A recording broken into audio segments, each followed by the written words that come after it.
1 lang. Negative 4.8. Negative 4.8. 1.5.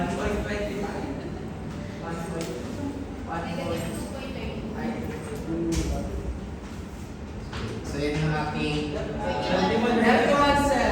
2.31. So yan yung ating bypass. BJ, basta na ba? Patay na daw sa akin, sir.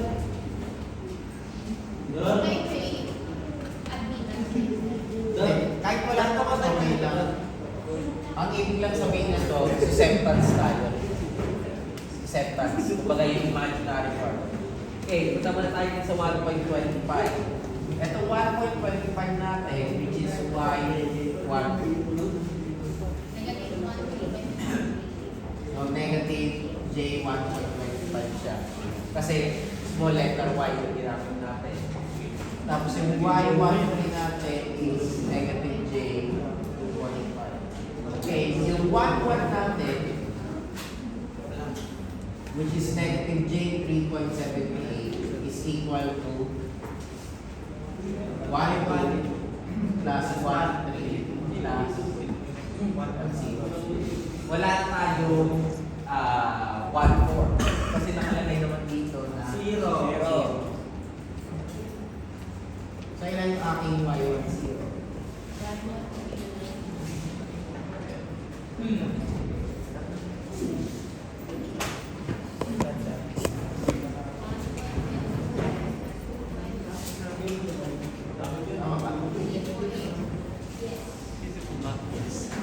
Kasi 2.5 plus 1.25 is 3.75. Tapos 3.78. So yung difference nila is negative j 0.0. Punta tayo sa kasunod. 2, 3. Ano yung y23 ko? Negative j 1.20. Tapos yung aking y24 ay, negative j1.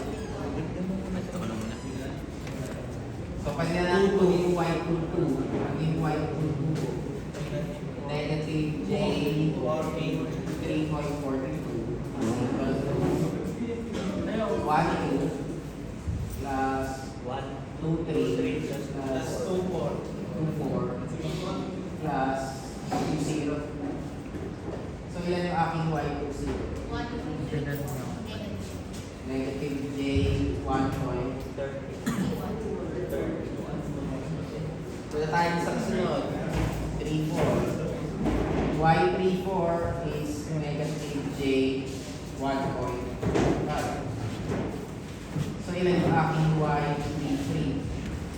Negative j 4.8. What? 1, 3, 2, 3, 4, and 3, 0. So, yan yung aking y30.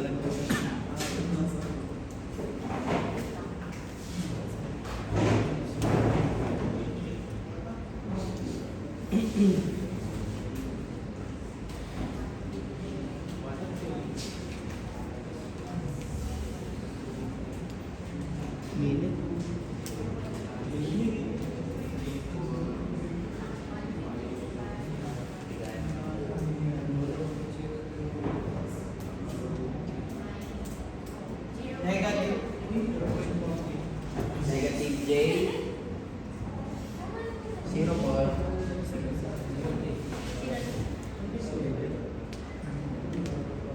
Okay. Tama ba? Opo, sir. Okay. Then y44 negative j 2.31. So ilan nakakabit ko?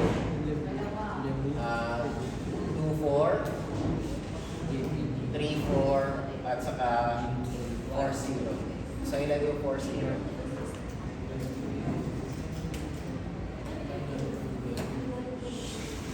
Wala tayong 1, 4, di ba?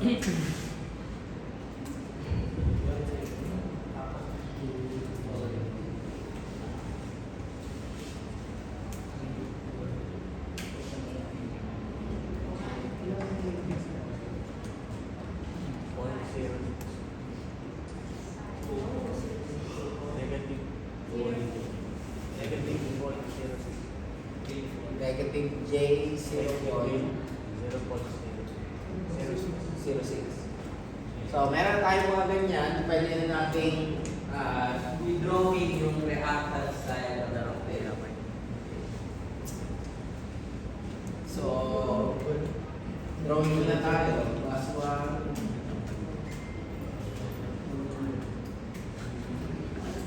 So, bus 1 na lang. So, sa bus 1, meron tayong 1, 0. So, pwede natin sabihin, meron tayong lagay ko na lang below. Hindi natin alam kasi kung generator yan. So, lagay ko lang below. Basta meron kang connection papuntang ground. Sa bus 1 natin, papuntang bus 2 meron.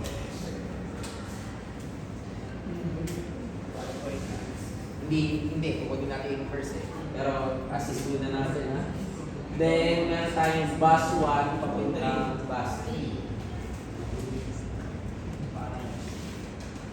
Sabihin natin, ito yun.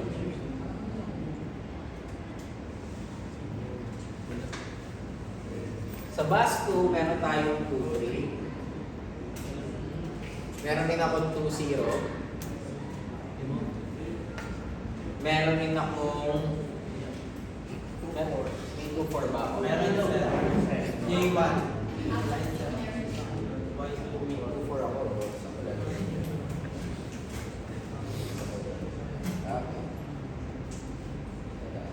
Para mas maganda, tingnan. Patakas niya. Takas.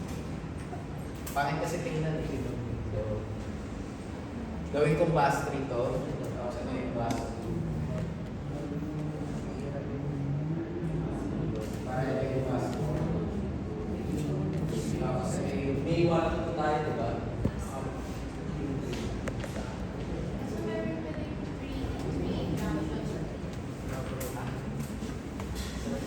Tapos 3 na tayo. May 3-0. Pagting. Naghanap ako ng paraan para maganda siyang tingnan eh. Kaso wala.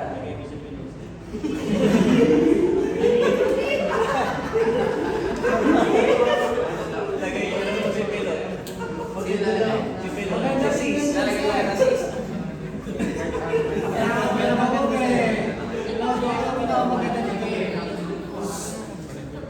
Paano kaya natin gagawin ito?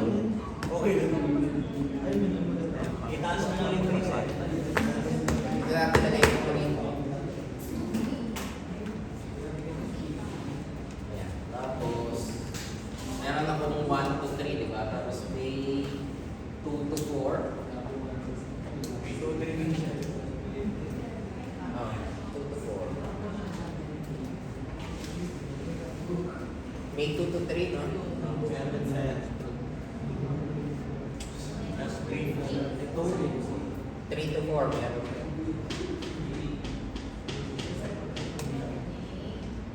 Then, 2-0, di ba? Meron. Meron sa 3-0. Tsaka 4-0. Apat na ba? Yung Ayan. Para mas maganda tingnan lang. hindi ka ano yun, sir? Okay, so yan yung ating impedance diagram, di ba? Lagay ko lang.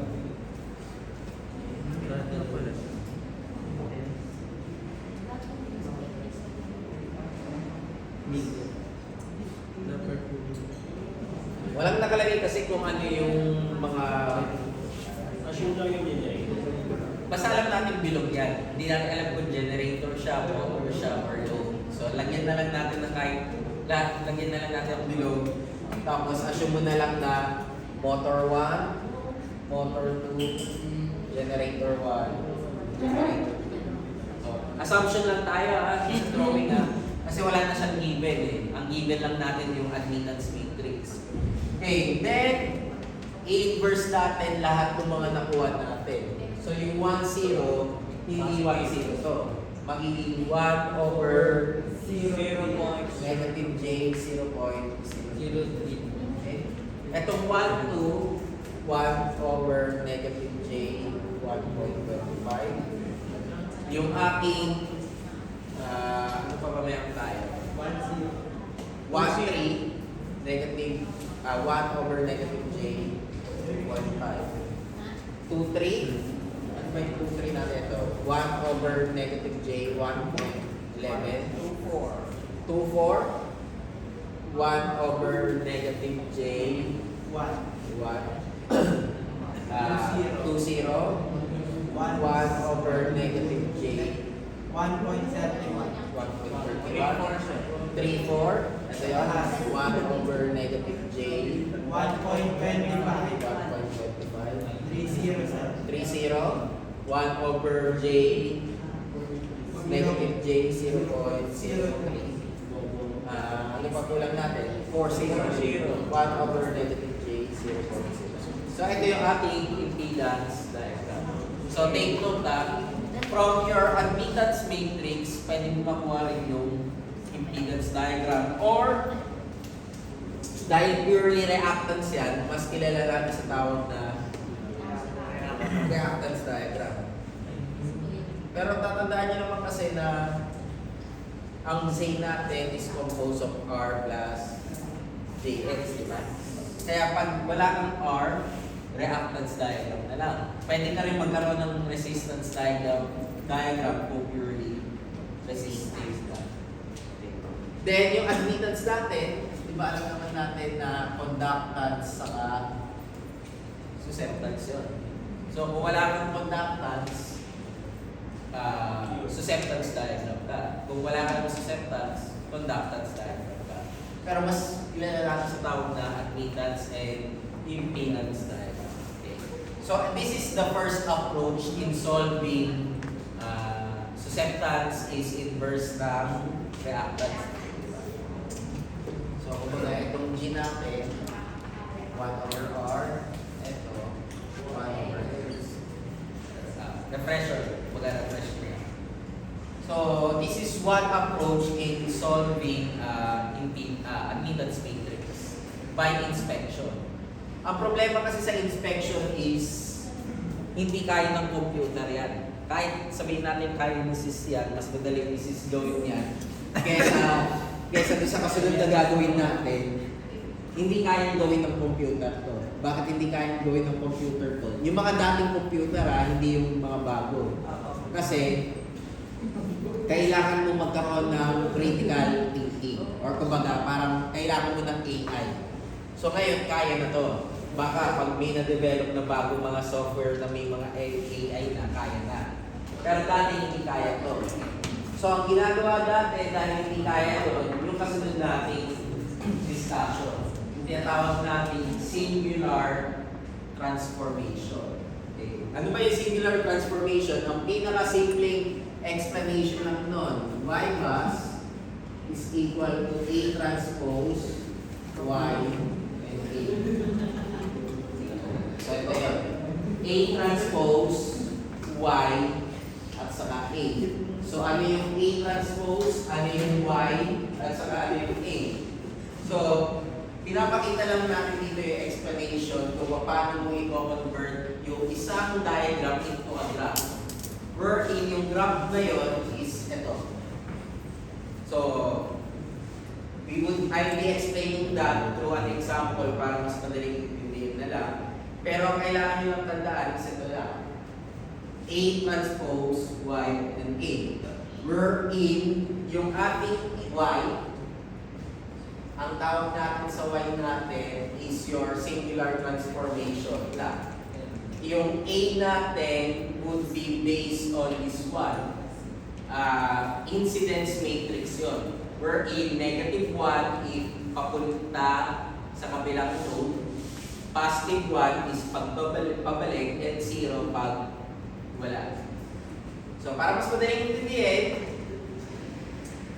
gawin ko yung example papalagpasin ko to yung y plus natin. So paano gagawin itong example na to?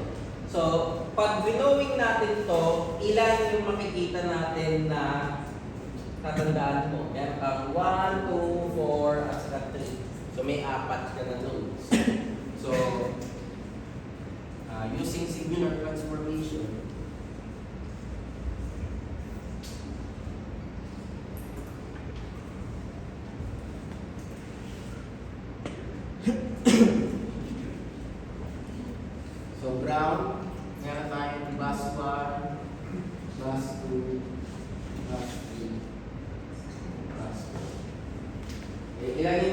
dati papuntang ground yan, meron tayong 1-0, 2-0, 0.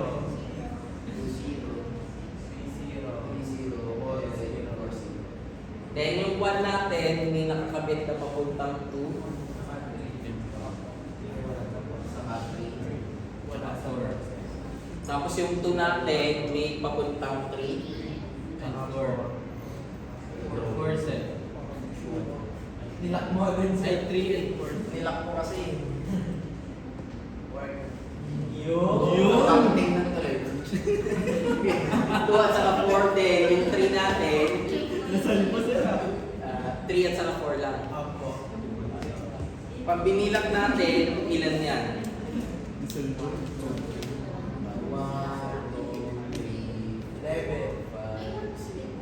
7. 11. Ano lang aris eh. So may 9 tayo. Okay. Di ba kailangan natin dito sa Y-Bus, based on this one is 4x4. 4x4 yan. Yung aking Y is always 9x9. Depende, bilangan mo siya kung ilan to. So kung 100 yan, magiging 100 by 100 yan. So 9 ka. So ito dapat 4x9 and ito dapat ay 9x4. So 4x9 to dahil pag multiply ko dito magiging 4x9, makakancel yung 9 sa dito magiging 4x4. So ang tanong, ano yung y? So doon muna tayo sa y. So datuwa tayo na 9x9. Madali lang gawin yung y. Yung y is based doon sa total number ng pagkakasunod-sunod natin. So, muna tayo sa 1. Since ang ginawa natin is 1, 0, ano yung y 1, 0 ko? Negative j, 0.03. So, negative j, 0.03. Ano yung gagawin ko sa kasunod? Puro 0 na yun. So, 2, 3,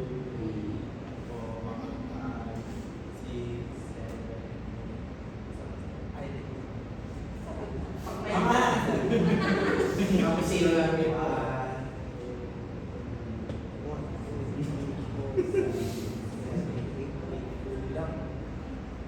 Kulang kasama na yun. Tuloy na yan. Matutuwa ka tayo sa alis eh. Apex. Ano yung kasunod natin? Ano yung bus 2? Yes. Ay, ano yung 2 pala? Negative. Ano yung 0? Ano yung 0 natin? Negative J, 1.30. Kulang. Negative j, Sir, kulang na sa taas, sir. 7 lang. 8 lang. 8 lang? Tama ka ni sir. Ito tama.